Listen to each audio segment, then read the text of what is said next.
Yeah, I want to show you this Greens ad. They've been very clear with their messaging. They're basically saying we want to keep Dutton out of office and we want to get Albo to submit to our demands.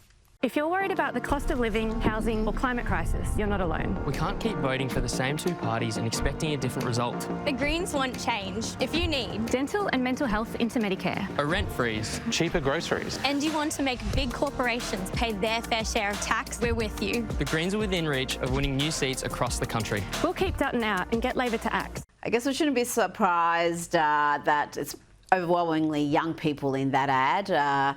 That's who they target. They've got a lot of policies that appeal to what I would call low information voters, where you just get everything for free with really no thought of who's paying for this, how we're paying for it. Yeah. It's a magic pudding. It is a bit of a magic pudding, but does it work?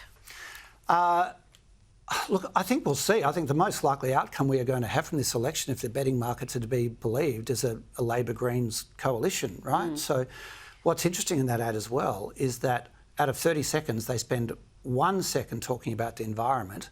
And as you say, they make it really, really, really clear we're going to keep Dutton out and we're going to drag Labor to the left. So they're putting all their cards on the table, as much as Albanese doesn't want to admit that that's what's going to happen if the votes fall that way. How do you strike that balance between being able to articulate a position in an ad, say this is what we stand for, but at the same time getting the message through that the other guy is bad news? We've got to be getting rid of Albo or getting rid of Dutton.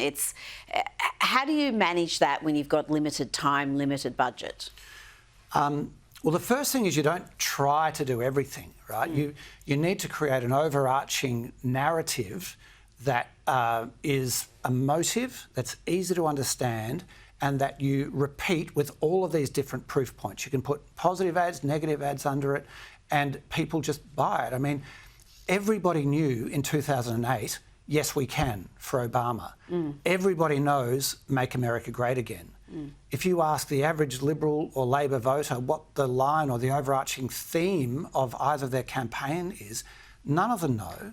And the reason is because they're boring and they keep changing, they keep scattering their messages. Yeah, you're so right. And we saw that also with Tony Abbott's landslide victory, where it was about stop the boats. We knew what the policy was, we knew about cutting carbon tax.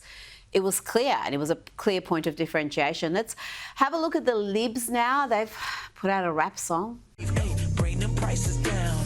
This is what we need, cause Albo's gotta leave. Albo's gotta leave. Hey, situation is critical. Rent prices are at the pinnacle. Are they trying to make Albo look cool? Because if you watch that, you'd think maybe that was a Labor ad. I know. I struggle to understand what angle they're going for with that. Are they trying to appeal to young voters, appear to be hip and cool? I know. Could the campaign get any dumber? Look, there are two schools of thought. The first one, and I did a bit of one thing that's great about advertising, a lot of Gen Zs in the office, like you can always do a straw poll. They all thought it was stupid. They all thought it was like the old man trying to be the cool kid at the party. Yes, yes. Not everyone on TikTok is 18. A toolie, not a schoolie. Yeah, exactly. Not everyone on TikTok is 18, and some 18-year-olds are quite smart and engaged as well. So that's one side of the coin. The other side of the coin, it's like rage bait. You know, are people going to hate on this enough that, well, while they're hating on it, they're engaged with it and they're sharing it and they're talking it? And this has actually had the most engagement and the most news media and the most sharing of anything that we've had so far. So I think it's debranding for the Liberals. I don't think it looks like the Liberal Party that people trust at all. For those who do trust the Liberal Party, it debrands them among their base. Look, among the young people, it might at least shift the narrative and have them talking about the party, but I don't think it's enough to move the needle.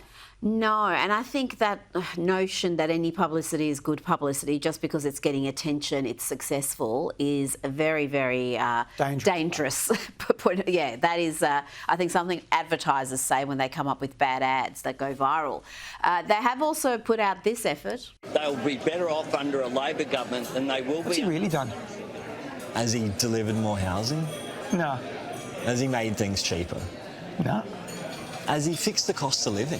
$14, thanks. Nah. Has he made the country safer? Nah. Didn't he spend nearly $500 million on the police? Yeah, he did that. We can't afford 3 more years of Labor. Authorised by Ahurst Liberal Canberra. What do you think about that ad? Does it pass the pub test? I was going to say, it's a literal pub test. It's actually had some decent online engagement. It's kind of relatable. The guy on the left looks like he's had 10 beers. So there's $140 cost of living message right there. It does a fairly reasonable job of itemising the failures of the last few years, but it's not real. It's not going to get people talking and sharing, and it's not going to move the needle.